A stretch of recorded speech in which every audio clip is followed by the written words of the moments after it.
En este tercer video veremos un ejemplo de aplicación del balance de energía a un sistema abierto en estado estacionario.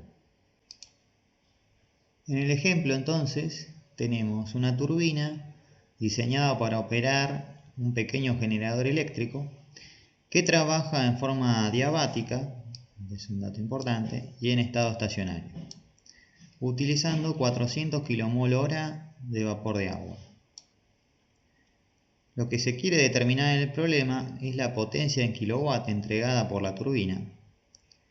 Si el vapor de agua ingresa y sale de la misma en las condiciones que se indican en el gráfico esquemático de la presentación, es decir, 10 bar y 400 grados centígrados, entra el vapor a la turbina y se descarga a 1 bar y 200 grados centígrados. Además se sabe que el diámetro de la cañería de entrada es de 5 centímetros y el de la cañería de salida es de 20 centímetros. Bien, comenzamos la resolución entonces aplicando nuestro balance de energía a sistemas abiertos en estados estacionarios. Como vimos anteriormente en el video previo, en este caso tenemos una corriente de entrada y salida, está en estado estacionario, y será el vapor de agua. Y nuestro cambio de entalpía más el cambio de energía cinética y cambio de energía potencial, que sería igual al calor intercambiado por la turbina más el trabajo de eje que realiza la turbina, ¿sí? O que realiza el vapor sobre la turbina en este caso. Como vimos, la energía potencial en este caso será 0 porque no hay diferencia de altura entre la entrada y la salida de la corriente. A su vez, como se manifiesta en el problema, la turbina trabaja en forma diabática, por lo tanto no intercambia calor con los alrededores. Entonces el calor intercambiado va a ser 0. De manera que nuestro balance de energía queda formulado para este sistema como el caudal de nuestra corriente de vapor por el cambio de entalpía de la corriente entre la salida y la entrada y el cambio de energía cinética entre la salida y la entrada igual al trabajo entregado por el vapor a la turbina.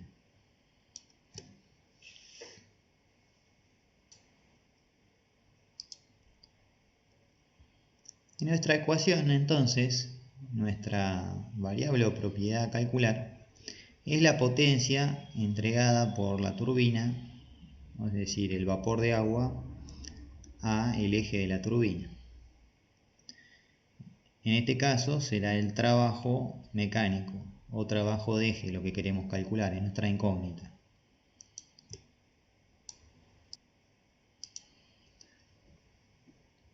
Y como dato tenemos en el problema el caudal de vapor, que son 400 kmol/h de vapor de agua.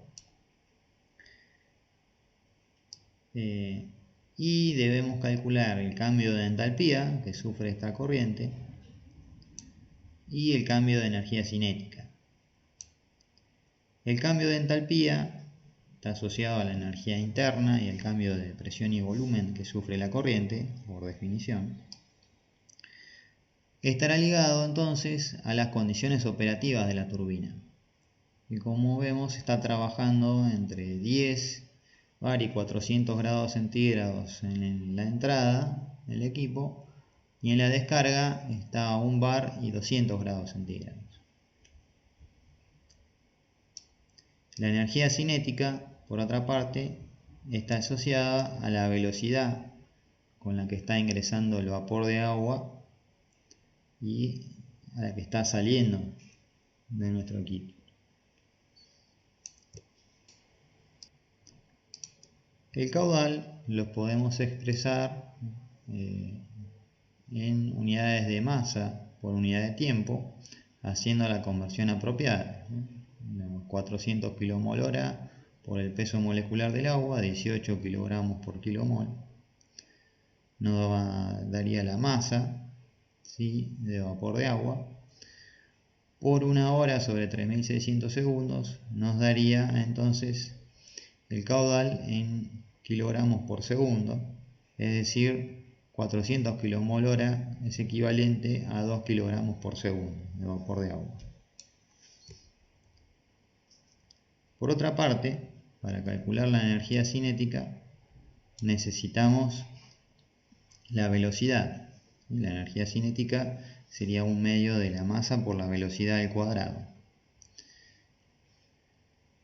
Entonces, esta velocidad la podemos calcular entendiendo que el caudal másico es equivalente a la densidad de nuestra corriente de vapor por la velocidad por el área transversal de paso, que en este caso sería el área transversal de la cañería de entrada y la cañería de salida, en la cual tenemos los diámetros nominales. Por lo tanto, podemos calcular la velocidad de nuestras corrientes de entrada y de salida en función del caudal másico, el volumen específico, ¿sí?, en metros cúbicos por kilo de la corriente, y el área transversal de la cañería.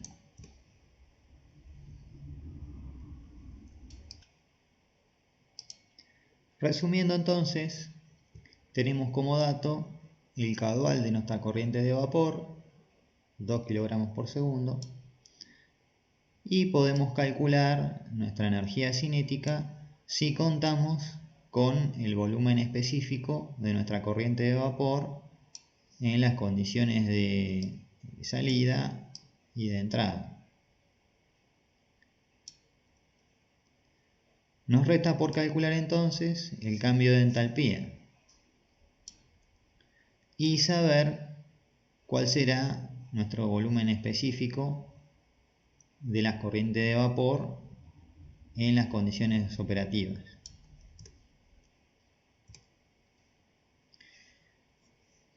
Estas propiedades las podemos hallar tabuladas, ya que el vapor de agua es una sustancia conocida. Pero para hallar estas condiciones operativas hace falta que veamos otro concepto que es importante, que está asociado a la regla de las fases de Gibbs. La experiencia nos indica que si tenemos una sustancia pura, en este caso vapor, en una fase, sólida, líquida, vapor, sus propiedades quedan perfectamente determinadas fijando el valor de dos propiedades intensivas. En el ejemplo anterior tenemos vapor de agua.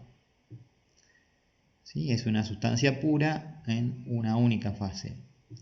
Por lo tanto, si fijamos la temperatura y la presión, que son dos propiedades intensivas, estaremos fijando el valor de todas las propiedades de esta sustancia, incluida la entalpía y el volumen específico o la densidad.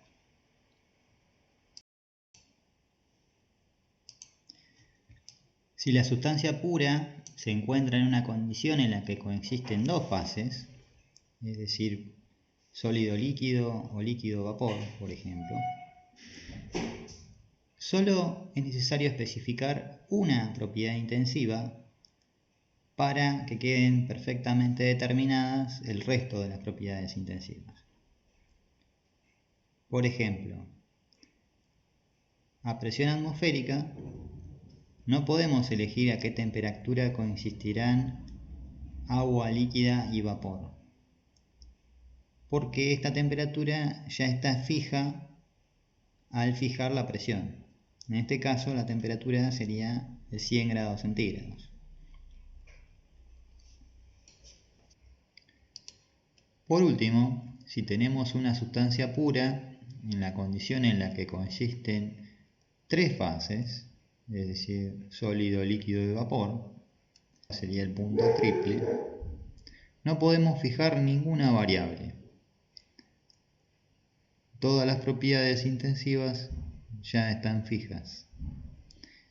Es decir, en este caso, la temperatura y la presión, así como la entalpía, energía interna, densidad, entropía, todas estas propiedades intensivas están fijas. En el caso del agua, el punto triple es a 273,16 Kelvin y de 611,73 pascales. Matemáticamente, estas consideraciones físicas que vimos anteriormente se expresan a través de la llamada regla de las fases de Gibbs, la cual postula que el número de grados de libertad, F, es igual al número de componentes del sistema menos el número de fases más 2.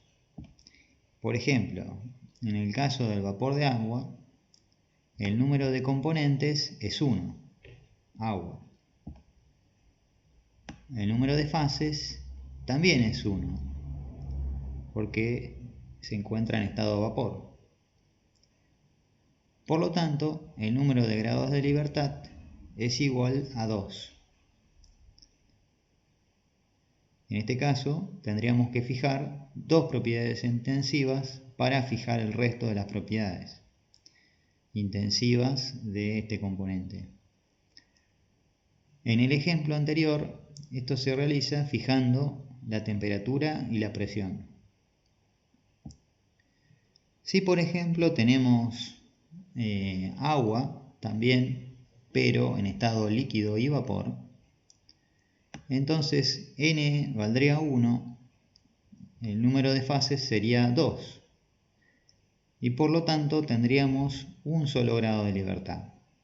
Es decir, en este caso, fijando la temperatura o la presión, estaríamos fijando el resto de las propiedades.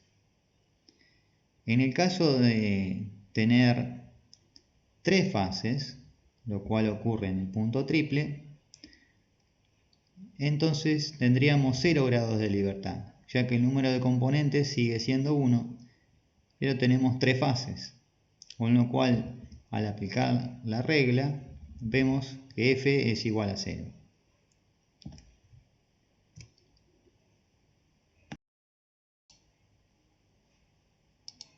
Antes de pasar a las tablas para buscar nuestros valores de las propiedades de interés, nuestro ejemplo sería la entalpía y el volumen específico, debemos ver otro concepto que también es relevante para evaluar estas propiedades. Este concepto son los estados de referencia. La primera ley de la termodinámica establece relaciones matemáticas que involucran cambios de energía, en la forma de energía interna, delta U, o de cambios de entalpía, delta H, los cuales están asociados a un proceso determinado. Si se desean obtener valores absolutos de estas propiedades, es decir, el valor absoluto de entalpía y de energía interna, es necesario fijar un estado de referencia al que se le va a asignar un valor arbitrario de esta propiedad, por ejemplo, un valor 0.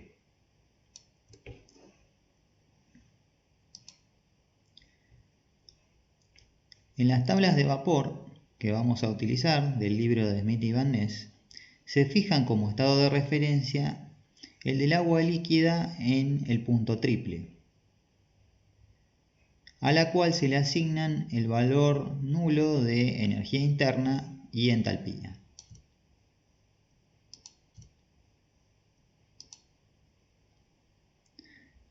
A partir del estado de referencia, entonces, se pueden obtener los valores absolutos de energía interna y entalpía, sumando los cambios de energía interna y de entalpía del proceso correspondiente, como se indica en la presentación.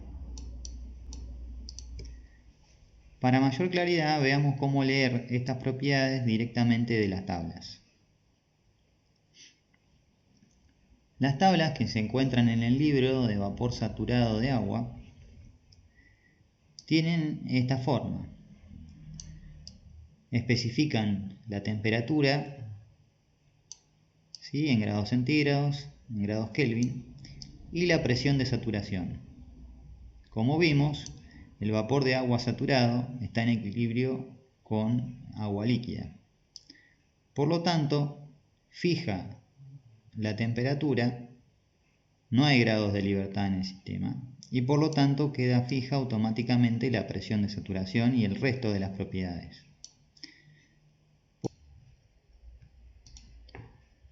Por ejemplo, a 100 grados centígrados, el vapor de agua está en equilibrio con el agua líquida. Y según vimos por la regla de las fases de Gibbs, con fijar una de las variables intensivas, quedan fijas el resto de las variables o propiedades intensivas. En este caso, la presión sería de 101,33 kilopascales, que es la presión atmosférica. Por eso vemos que el agua entra en ebullición cuando alcanza 100 grados centígrados, cuando calentamos agua en una olla. Y de igual manera quedan fijas el resto de las propiedades como el volumen específico, la energía interna, entalpía y entropía, que es otra función de estado que veremos cómo utilizar más adelante en el curso. Por el momento vemos que podemos calcular o leer, mejor dicho, el valor de entalpía del vapor saturado a 100 grados centígrados, que tiene un valor de 2676 kJ por kilo, mientras que el agua líquida tiene un valor de 419,1. La columna que está en medio de los dos valores es el delta H de vaporización. En este caso sería la entalpía del vapor saturado menos la del líquido saturado. Por otra parte, como vimos en el punto triple, no hay grados de libertad y están fijas las condiciones o las propiedades de todas las variables, ¿sí?, o propiedades intensivas. La temperatura de 0,01 grados centígrados, 273,16 Kelvin y 611 pascales serían las condiciones operativas donde se encuentra el punto triple.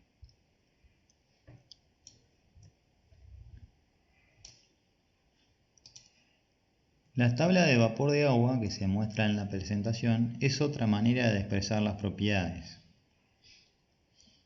En este caso se especifica la presión, ¿sí?, y la temperatura, porque como vimos, al estar en una única fase, el vapor de agua, es necesario especificar dos variables, la temperatura y la presión.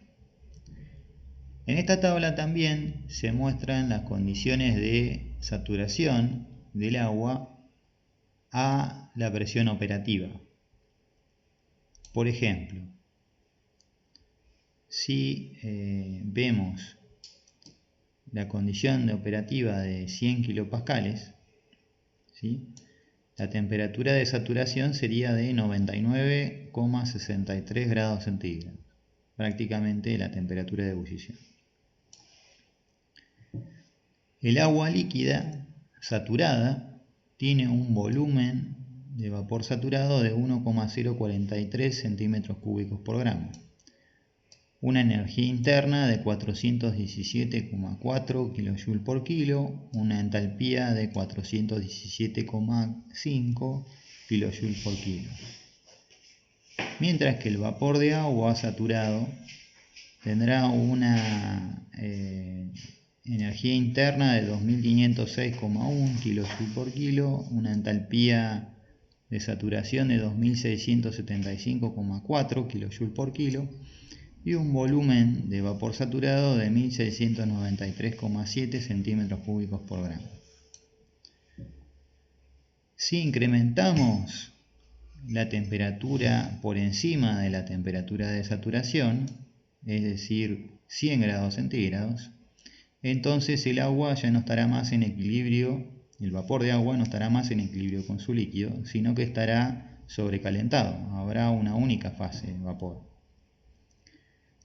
Y entonces el vapor tomará un volumen de líquido, de vapor saturado, de 1695,5 centímetros cúbicos por gramo, y la entalpía tomará un valor de 2676,2 kilojoules por kilogramo. Bajo las condiciones operativas que teníamos expresadas en nuestro problema de ejemplo, en la descarga de la turbina, el vapor de agua se encontraba a 100 kilopascales y 200 grados centígrados. Por lo tanto, el volumen específico en estas condiciones será de 2172,3 centímetros cúbicos por gramo y la entalpía tomará un valor de 2875,4 kilojoules por kilogramo. De igual manera podemos ver en las tablas de vapor de agua sobrecalentado los valores de entalpía y volumen específico del vapor de agua bajo las condiciones de entrada a la turbina, es decir, a 10 bar o 1000 kilopascales y 400 grados centígrados. En este caso, el volumen específico tomará un valor de 306,49 centímetros cúbicos por gramo, mientras que la entalpía tomará un valor de 3264,4 kilojoules por kilo. Retomando nuestro ejemplo, entonces, tenemos nuestra turbina, que sería nuestro sistema, en este caso un sistema abierto en estado estacionario, en el cual se encuentran especificadas las condiciones de entrada, de temperatura y presión y de descarga. Retomando nuestro balance de energía, vemos que ahora estamos en condiciones de calcular la potencia entregada por la turbina, es decir, el trabajo mecánico realizado por el vapor de agua sobre el eje de la turbina. Tenemos calculado el caudal másico, podemos calcular la velocidad, ya que sabemos el volumen específico del vapor de agua en las condiciones de entrada y de salida, el cual lo hemos extraído de las tablas, y también tenemos los valores de entalpía de vapor de agua en las corrientes de entrada y descarga de la turbina. Como tenemos especificadas las condiciones de presión y temperatura del agua que está en una fase, en estado de vapor, podemos leer de las tablas entonces el valor del volumen específico y la entalpía específica en las condiciones de entrada y en las condiciones de descarga.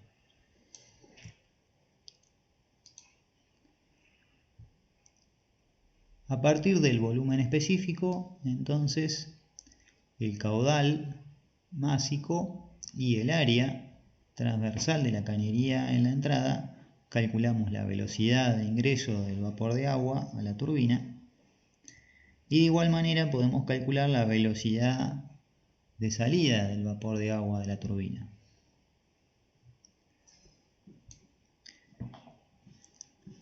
Luego podemos calcular la energía cinética. En este caso sería la velocidad al cuadrado, ¿sí?, en la descarga de la turbina, menos la velocidad de entrada al cuadrado, ¿sí?, dividido 2. Este cambio de velocidad al cuadrado sería igual a menos 39.171 joules por kilogramo.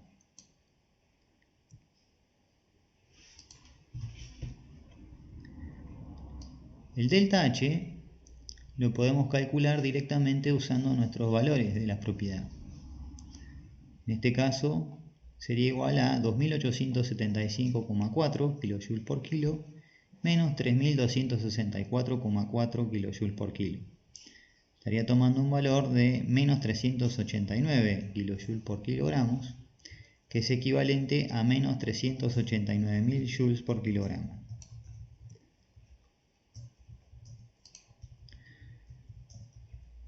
Por lo tanto, nuestro trabajo o potencia entregada por la turbina será igual a el caudal másico, 2 kilos por segundo, por nuestro cambio de entalpía, que sería menos 389.000 joules por kilo, y nuestro cambio de velocidad al cuadrado, que sería menos 39.171 joules por kilogramo, lo cual nos da un total de menos 856.342 joules por segundo, equivalente a menos 856,3 kilowatts. Como podemos observar, el valor es negativo, en este caso, del trabajo entregado por la turbina, porque es una energía que está saliendo del sistema, lo cual está de acuerdo con nuestra convención de signos. También podemos ver que el aporte de la energía cinética es inferior al 10% del total. La mayoría de la carga energética está dada por el cambio de entalpía o asociado al cambio de energía interna del vapor entre la entrada y la salida del equipo.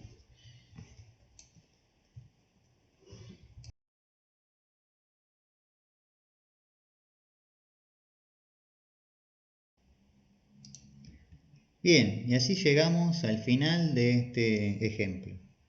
Continuamos en el próximo video.